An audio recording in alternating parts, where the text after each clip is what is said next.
Are you Adam Graham? The very same. And this is my old-time radio snack wagon.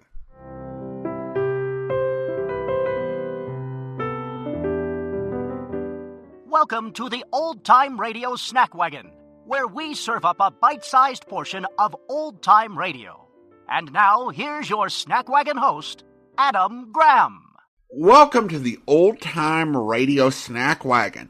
Well, last week, you'll recall, we talked about the origins of the Who's On First routine and the sketch's comedy ancestors. Today, we're going to talk about the routine itself. In February 1938, Bud Abbott and Lou Costello became regulars on the Kate Smith Hour and performed the sketch in March. It became a sensation. They were asked to perform it over and over and over again. The earliest existing recording of the sketch from October 1938 is at the Library of Congress. It first appeared in an abbreviated form on film in their debut picture, One Night in the Tropics, and later a more extended version, the one that plays in Cooperstown at the Baseball Hall of Fame on a loop, was in their 1945 film, The Naughty 90s. The one that is the focus of most YouTube reactions was from their syndicated TV show from the 1953 TV episode, The Actor's Home, which is perhaps the longest version of the sketch at 7.5 minutes long. And there are many, many more versions of the sketch in film, television, and radio. On one hand, all of these versions are essentially the same, with the same general key theme and key joke, and the same name of players on the team with only slight variation in the name of the shortstop. Yet, there are little variations in each performance, so it's never exactly the same thing. Because of the type of performers they were, an extra joke here or there would be thrown in, or a line omitted or changed. So each version of the sketch is worth hearing in its own right if you're a huge fan of the sketch. The version we're going to play is from their own radio show from April 17th, 1947. The episode had centered on the real-life news that Joe DiMaggio was feeling ill, and the plot of the episode centered on Costello being called up to replace the Yankee Clipper, and of course they had to do this sketch. Let's enjoy it.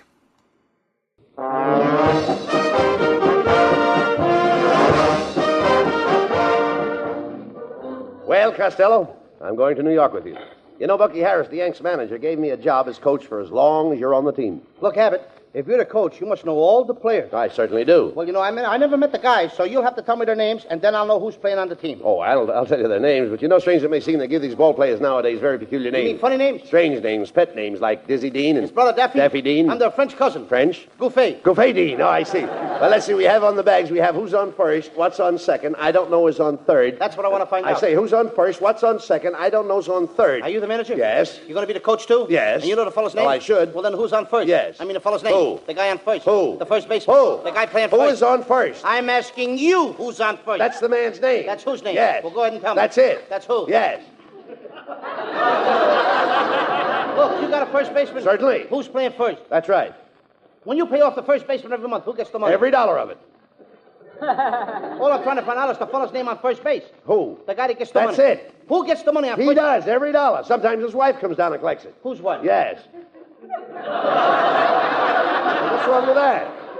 Look, all I want to know is when you sign up the first baseman, how does he sign his name to the Who? contract? The guy. Who? How does he sign his That's name? how he signs it. Who? Yes.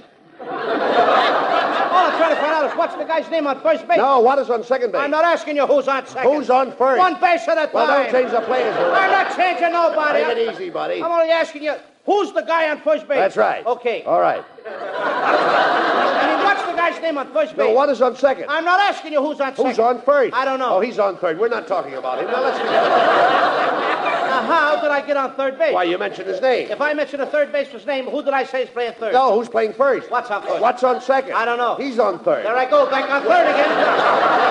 Will you stay on third base and don't go off it? All right, now what do you want to know? Now, who's playing third base? Why do you insist on putting who on third base? What am I putting on third? What is on second? You don't want who on second? Who is on first? I don't know. Third base. Look, you got outfield? Sure. The left fielder's name. Why? I just thought I'd ask. Well, I just thought I'd tell you. Then tell me who's playing left field. Who is playing first? I'm not. Stay out of the infield. I want to know what's the guy's name in left field. No, what is on second? I'm not asking you who's on second. Who's on first? I don't know. Third base. And the left fielder's name? Why? Because. Oh, he's center field. Look. You got a pitcher on the team? Sure. The pitcher's name? Tomorrow. You don't want to tell me today? I'm telling you, then man. Go ahead. Tomorrow. What time? What time what? What time tomorrow you're going to tell me who's pitching? Now listen, who is not pitching? I'll break your arm, you say, who's on first? I want to know what's the pitcher's name. What's on second? I don't know. Third base. Now the catcher? Certainly. The catcher's name? Today. And tomorrow's pitcher? Now you've got it. All we got is a couple of days on the team. You know, I'm a catcher, too. So they tell me. I get behind the plate, do some fancy catching. Tomorrow's pitching on my team, and a heavy hitter gets up. Yes. Now, the heavy hitter bunts the ball. When he bunts the ball, me being a good catcher, I'm going to throw the guy out of first base, so I pick up the ball and throw it to who? Now that's the first thing you've said right. I don't even know what I'm talking about. Well, that's all you have to do. Is to throw the ball to first base. Yes. Now, who's got it? Naturally. Look, if I throw the ball to first base, somebody's got to get it. Now, who has it? Naturally. Who? Naturally. Naturally? Naturally. So I pick up the ball and I throw it to Naturally. No, you don't. You throw the ball in a hole. Naturally. That's different. That's what I said. You're not saying that. I throw the ball to Naturally. You throw it to who? Naturally. That's it. That's what I said. Listen, you asked me. I throw the ball to who? Naturally. Now you asked me. You throw the ball to who? Naturally. That's it. Same as you. Don't change them around. Same as you. Now get it over. I throw the ball to who? Whoever it is drops the ball and the guy runs a second. Yes. Who picks up the ball and throws it to what? What throws it to? I don't know. Throws it back to tomorrow. Triple play. Yes. Another guy gets up and it's a long fly ball to because. Why? I don't know. He's on third and I don't give a darn. What? I said I don't give a darn. Oh, that's our shortstop. I'm an idiot.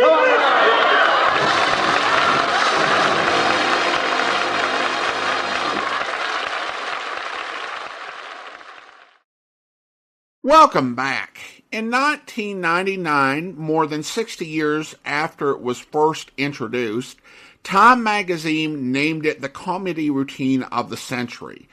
AFI named Who's on First to its list of 100 memorable film quotations in 2005.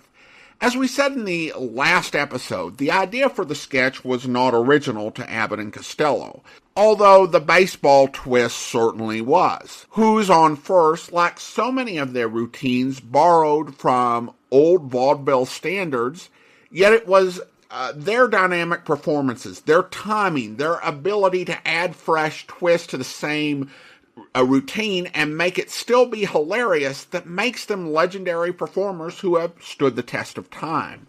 Vaudeville may be dead, but Abbott and Costello live. In their own time, they were arguably overexposed with radio, film, a syndicated TV show, and regular live TV specials for the Colgate Comedy Hour.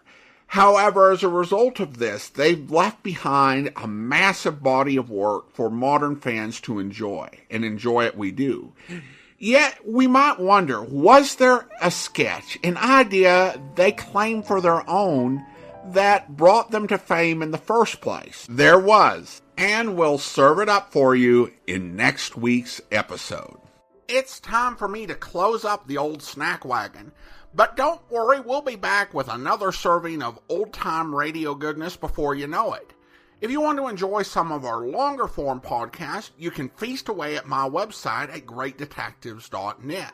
Your emails are also welcome at adam@snackwagon.net. The Old Time Radio Snack Wagon comes to you from Boise, Idaho. Your host is Adam Graham. Sound production is by Rhines Media, LLC. You can listen to past episodes of the Old Time Radio Snack Wagon as well as connect on social media at our website at snackwagon.net. Email suggestions for episodes to adam@snackwagon.net. This has been the Old Time Radio Snack Wagon.